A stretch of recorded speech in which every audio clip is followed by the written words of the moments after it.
Bayangkan sebuah negara yang begitu besar dengan ratusan juta penduduk, tetapi selama puluhan tahun hidup dalam kekacauan, kelaparan, dan perang saudara. Di awal abad ke-20, Cina bukanlah negara kuat seperti yang kita kenal hari ini. Ia adalah negeri yang terpecah, miskin, dan diperebutkan oleh kekuatan asing. Namun dari kekacauan itulah muncul seorang tokoh yang kelak akan mengubah arah sejarah negara itu secara drastis, Mao Zedong. Kisah hidupnya bukan hanya tentang politik atau perang, tapi tentang bagaimana seorang anak desa bisa memimpin revolusi yang mengguncang 1/5 populasi dunia. Sebelum lanjut ceritanya, jika kamu suka konten sejarah mendalam seperti ini, jangan lupa tekan tombol like dan subscribe serta aktifkan lonceng notifikasinya. Karena di channel ini, kita tidak hanya menceritakan sejarah, namun kita akan menghidupkannya kembali. Tanpa berlama-lama, langsung saja lanjut ke ceritanya.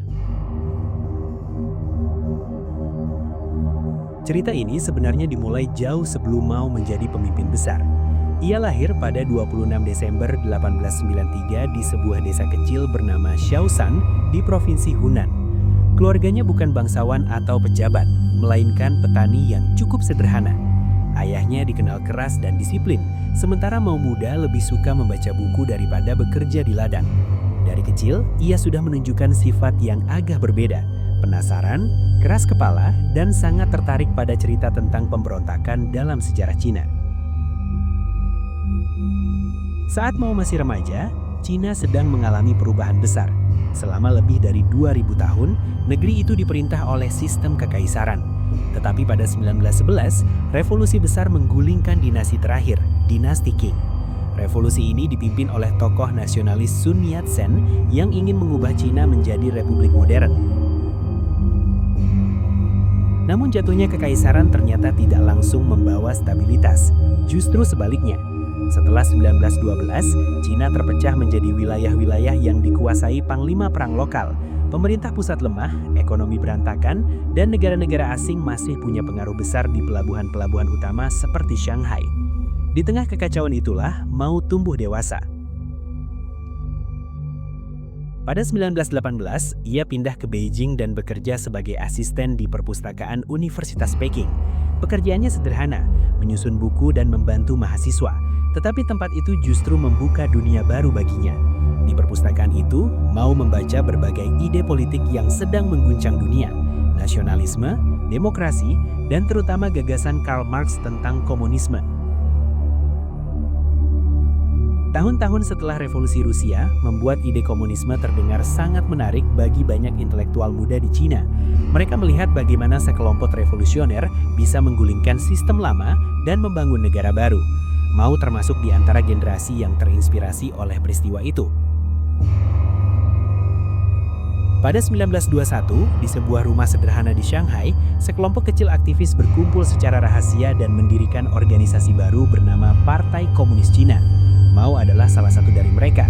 Saat itu tidak ada yang menyangka bahwa partai kecil ini, yang hanya memiliki puluhan anggota, suatu hari akan menguasai negara dengan populasi terbesar di dunia.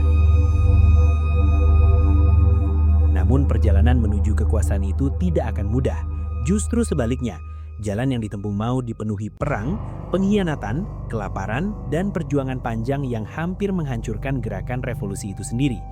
Dan semuanya benar-benar mulai berubah pada pertengahan 1920-an, ketika Cina memasuki masa konflik yang jauh lebih brutal. Pada pertengahan 1920-an, situasi di Cina makin panas. Negara itu masih terpecah oleh para panglima perang yang menguasai wilayah masing-masing. Jalanan kota besar penuh tentara. Sementara di desa-desa, rakyat hidup dalam kemiskinan. Di tengah kekacauan itu, muncul satu kekuatan politik yang mencoba menyatukan negara. Kuomintang, partai nasionalis yang awalnya didirikan oleh Sun Yat-sen. Menariknya, pada awalnya partai nasionalis ini justru bekerja sama dengan Partai Komunis Cina untuk melawan para panglima perang. Kerjasama itu dikenal sebagai United Front. Mao sendiri saat itu masih belum menjadi tokoh besar. Ia lebih banyak bekerja mengorganisir petani di Provinsi Hunan. Di desa-desa, ia melihat sesuatu yang jarang diperhatikan oleh para pemimpin kota. Jumlah petani di Cina sangat besar, dan mereka hidup dalam kondisi yang keras. Tanah dikuasai tuan tanah kaya, sementara petani bekerja sepanjang hidup hanya untuk bertahan hidup. Pengalaman ini pelan-pelan membentuk cara berpikir Mao. Ia mulai yakin bahwa kalau revolusi ingin berhasil di Cina, kekuatannya harus datang dari petani, bukan hanya dari buruh kota seperti yang sering dibicarakan dalam teori Marx. Tapi kerjasama antara nasionalis dan komunis tidak bertahan lama. Setelah Sun Yat-sen meninggal pada 1925, kepemimpinan Kuomintang jatuh ke tangan Chiang Kai-shek. Ia memiliki visi yang berbeda. Bagi Chiang, kaum komunis justru dianggap ancaman bagi stabilitas negara. Ketegangan di antara dua kelompok itu terus meningkat, sampai akhirnya meledak pada 1927. Di April 1927, sebuah peristiwa berdarah terjadi di kota pelabuhan Shanghai. Pasukan nasionalis di bawah Chiang Kai-shek melakukan penangkapan besar-besaran terhadap anggota Partai Komunis. Ribuan orang ditangkap, dipenjara, atau dieksekusi di jalanan. Peristiwa ini kemudian dikenal sebagai pembantaian Shanghai. Dalam waktu singkat, jaringan komunis di kota-kota besar hampir hancur total. Bagi Mao dan para pengikutnya, ini adalah titik balik yang sangat pahit. Mereka menyadari bahwa perjuangan politik damai sudah tidak mungkin lagi. Cina sekarang resmi masuk ke dalam perang saudara antara nasionalis dan komunis. Mao mencoba memimpin pemberontakan petani pada 1927 di wilayah pegunungan Jinggang. Pemberontakan itu sebenarnya kecil dan nyaris gagal. Banyak pasukannya kalah atau terpencar.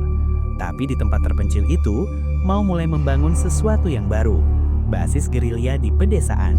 Ia melatih pasukan kecil yang bergerak cepat, mengenal medan, dan mendapat dukungan dari rakyat desa. Strateginya berbeda dari perang konvensional. Mao tahu pasukannya terlalu lemah untuk melawan tentara nasionalis secara langsung, jadi ia memilih taktik yang lebih sabar, menghindari pertempuran besar, menyerang secara tiba-tiba, lalu menghilang kembali ke pegunungan. Selama awal 1930-an, kelompok komunis perlahan membangun wilayah kekuasaan kecil di pedesaan selatan Cina. Mereka bahkan mendirikan pemerintahan sendiri di daerah Jiangxi. Di sana, Mao mulai menerapkan reformasi tanah. Tanah milik tuan tanah dibagi kepada petani miskin. Kebijakan ini membuat banyak petani mendukung gerakan komunis. Tapi keberhasilan kecil itu juga menarik perhatian pemerintah nasionalis. Chiang Kai-shek tidak ingin ada negara kecil komunis di dalam wilayahnya. Mulai 1930 hingga 1934, ia melancarkan serangkaian operasi militer besar untuk menghancurkan basis Mao di Jiangxi. Pasukan nasionalis mengepung wilayah itu dengan ratusan ribu tentara. Desa-desa diblokade, jalur makanan diputus, dan posisi komunis makin terdesak. Pada akhirnya, Mao dan pasukannya menyadari satu hal pahit. Mereka tidak mungkin bertahan di sana. Jadi pada Oktober 1934, sekitar 80.000 tentara komunis melakukan sesuatu yang sangat berani, yaitu mereka meninggalkan basis mereka dan memulai perjalanan panjang yang hampir mustahil. Perjalanan ini kelak dikenal sebagai salah satu kisah paling legendaris dalam sejarah revolusi Cina, Long March, sebuah perjalanan ribuan kilometer melintasi gunung, sungai, dan padang rumput. Perjalanan yang akan mengubah Mao Zedong menjadi tokoh utama revolusi Cina. Perjalanan yang dimulai pada Oktober 1934 itu sebenarnya bukan rencana besar yang penuh heroisme sejak awal. Jujur saja, saat itu para pemimpin Partai Komunis Cina hanya mencoba satu hal sederhana, bertahan hidup. Pasukan nasionalis milik Chiang Kai-shek sudah mengepung wilayah komunis di Jiangxi dengan ratusan ribu tentara. Jika mereka tetap tinggal, kehancuran hanya tinggal menunggu waktu. Jadi, sekitar 80.000 tentara bersama kader partai dan keluarga mereka mulai bergerak keluar dari Jiangxi. Mereka berjalan kaki, tidak ada konvoi besar, tidak ada persediaan cukup, bahkan banyak yang hanya membawa senjata seadanya. Mereka harus menembus kepungan musuh dan berjalan menuju wilayah yang belum diketahui dengan pasti. Perjalanan ini kemudian dikenal sebagai Long March. Bayangkan saja situasinya, mereka harus menempuh perjalanan sekitar 9.000 km melintasi sebagian wilayah paling sulit di Cina. Mereka melewati sungai besar seperti Sungai Yangtze, menyeberangi rawa luas dan mendaki pegunungan yang tertutup salju. Banyak yang meninggal bukan hanya karena pertempuran, tetapi juga karena kelaparan, penyakit, dan kelelahan.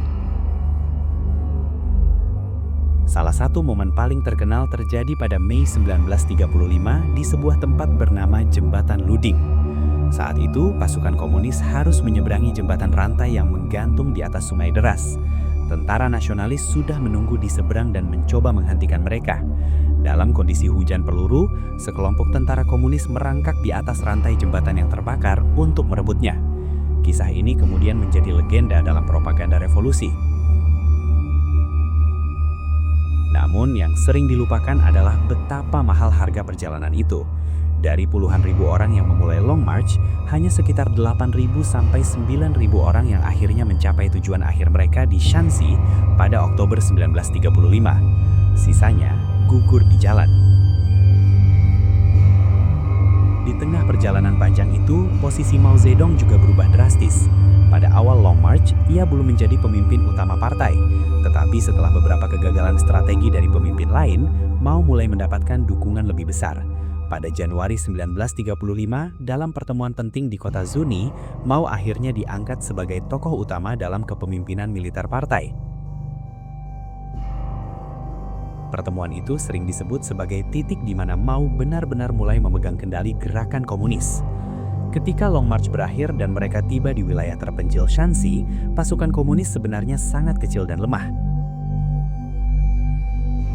Tapi mereka memiliki sesuatu yang jauh lebih kuat, cerita perjuangan yang luar biasa.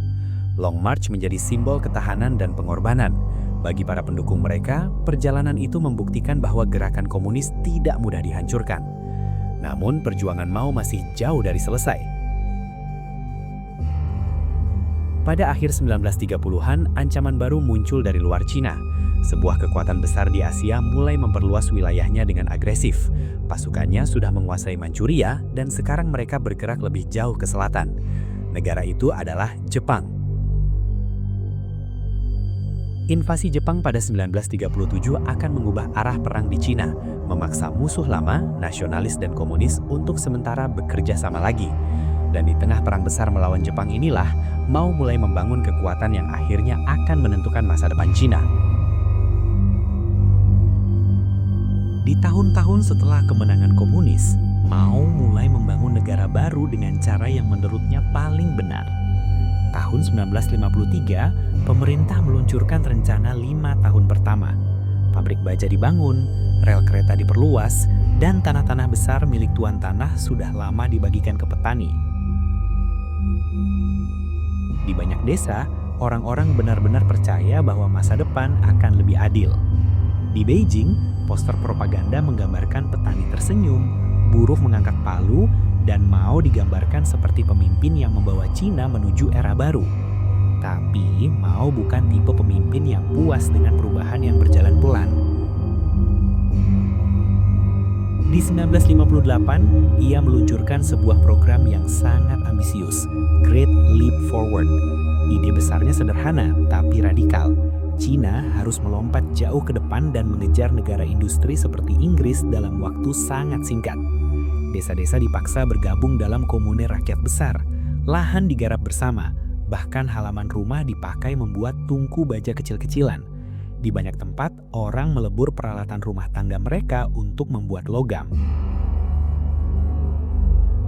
Masalahnya, kenyataan di lapangan tidak seindah laporan yang sampai ke Beijing. Pejabat lokal sering melebih-lebihkan hasil panen karena takut dianggap gagal. Laporan palsu itu membuat pemerintah pusat percaya produksi makanan melimpah. Akibatnya, banyak hasil panen justru disita negara untuk kota atau ekspor. Di desa-desa, makanan makin sedikit. Antara 1959 sampai 1961, bencana besar terjadi. Kelaparan menyebar di berbagai provinsi seperti Henan, Anhui, dan Sichuan. Desa-desa yang dulu penuh aktivitas berubah sunyi. Banyak keluarga kehilangan anggota mereka. Ini menjadi salah satu kelaparan terbesar dalam sejarah manusia. Kritik mulai muncul di dalam partai komunis sendiri. Beberapa pemimpin senior merasa kebijakan Mao terlalu ekstrim. Salah satu yang berani bersuara adalah Peng Dehuai, seorang jenderal yang sebelumnya sangat dihormati. Pada konferensi Lushan tahun 1959, ia menulis surat kepada Mao yang secara halus mengkritik kebijakan Great Leap Forward. Reaksi Mao keras. Peng Dehuai langsung dicopot dari jabatannya. Sejak saat itu, banyak pejabat lain memilih diam. Mao memang sempat mundur sedikit dari pengelolaan harian negara pada awal 1960-an, tapi pengaruhnya masih sangat besar. Namun, ketegangan dalam partai belum benar-benar selesai. Pada pertengahan 1960-an, Mao merasa bahwa revolusi yang ia bangun mulai melemah. Menurutnya, banyak pejabat partai mulai nyaman dengan kekuasaan dan kehilangan semangat revolusi. Ia takut Cina akan kembali ke sistem lama yang penuh elit. Lalu datanglah peristiwa yang mengguncangkan seluruh negeri. Pada 1966, Mao meluncurkan gerakan yang dikenal sebagai revolusi kebudayaan. Ia memanggil kaum muda untuk bangkit melawan apa yang ia sebut unsur borjuis di dalam masyarakat dan bahkan di dalam partai sendiri. Jutaan pelajar dan mahasiswa membentuk kelompok yang dikenal sebagai Red Guards. Di Beijing, di lapangan Tiananmen, Mao muncul di depan kerumunan besar para Red Guards. Mereka mengangkat buku kecil berisi kutipan Mao yang kemudian dikenal sebagai Little Red Book. Bagi para pemuda itu, Mao bukan sekedar pemimpin, ia seperti simbol revolusi itu sendiri. Apa yang terjadi setelahnya sangat kacau. Para Red Guards mulai menyerang simbol-simbol budaya lama, kuil, buku klasik, karya seni, bahkan guru dan intelektual. Banyak profesor dipermalukan di depan umum, banyak pejabat partai dituduh kontra-revolusioner. Sekolah-sekolah sempat berhenti beroperasi. Kota-kota besar seperti Beijing dan Shanghai dipenuhi demonstrasi dan konflik antar kelompok revolusioner. Negara yang sebelumnya coba stabil kembali justru masuk ke masa kekacauan panjang. Selama hampir 10 tahun, revolusi kebudayaan mengubah kehidupan jutaan orang. Banyak keluarga tercerai-berai, banyak intelektual dikirim ke desa untuk belajar dari petani. Bahkan beberapa pemimpin tinggi partai ikut jatuh. Salah satunya adalah Liu Shaoqi, presiden Cina saat itu, yang akhirnya dipenjara dan meninggal dalam kondisi tragis. Namun di tengah semua kekacauan itu, Mao tetap menjadi pusat kekuasaan. Bagi pendukungnya, ia adalah revolusioner sejati yang berani mengguncangkan sistem. Bagi para pengkritiknya, ia adalah pemimpin yang kebijakannya membawa penderitaan besar bagi rakyatnya. Waktu terus berjalan, dan Mao semakin tua. Pada awal 1970-an, situasi politik Cina mulai perlahan stabil. Beberapa pemimpin baru muncul kembali. Salah satunya adalah Deng Xiaoping, yang nantinya akan membawa Cina ke arah reformasi ekonomi. Lalu pada 9 September 1976, di Beijing, berita besar menyebar ke seluruh negeri. Mao Zedong meninggal dunia pada usia 82 tahun. Cina berduka. Jutaan orang datang ke ibu kota untuk mengenangnya. Banyak yang menangis di jalanan karena bagi mereka, Mao adalah pemimpin yang membawa Cina keluar dari penjajahan, perang saudara, dan kemiskinan ekstrim. Namun, sejarah selalu lebih rumit daripada sekedar satu cerita. Warisan Mao masih diperdebatkan sampai hari ini. Di satu sisi, ia berhasil menyatukan Cina setelah puluhan tahun perang dan kekacauan. Ia mengubah negara agraris yang lemah menjadi negara yang berdiri sendiri di panggung dunia. Tapi di sisi lain, kebijakan seperti Great Leap Forward dan revolusi kebudayaan juga meninggalkan luka yang sangat dalam bagi jutaan orang. Mao Zedong adalah sosok yang membentuk abad 20 di Cina dengan segala keberhasilan dan tragedinya. Dan sampai sekarang, wajahnya masih tergantung besar di gerbang Tiananmen, menatap kota Beijing yang modern dan penuh gedung tinggi. Cina yang sangat berbeda dari negara miskin yang dulu ia pimpin menuju revolusi. Sejarah seringkali tidak hitam putih. Kadang seorang tokoh bisa menjadi pahlawan bagi sebagian orang dan kontroversial bagi yang lain. Kisah Mao adalah salah satu contoh paling kuat tentang itu. Kalau menurut kalian, bagaimana seharusnya kita melihat tokoh seperti Mao dalam sejarah? Apakah ia lebih pantas dikenang sebagai penyelamat Cina atau pemimpin yang keputusannya membawa konsekuensi besar? Tulis pendapat kalian di kolom komentar. Kalau kalian suka cerita sejarah yang dalam, dramatis, dan membuka sisi lain dari tokoh-tokoh besar dunia, jangan lupa like, subscribe, dan share supaya lebih banyak orang bisa menikmati kisah-kisah sejarah seperti ini. Karena kadang, cerita masa lalu jauh lebih mengejutkan daripada film apapun.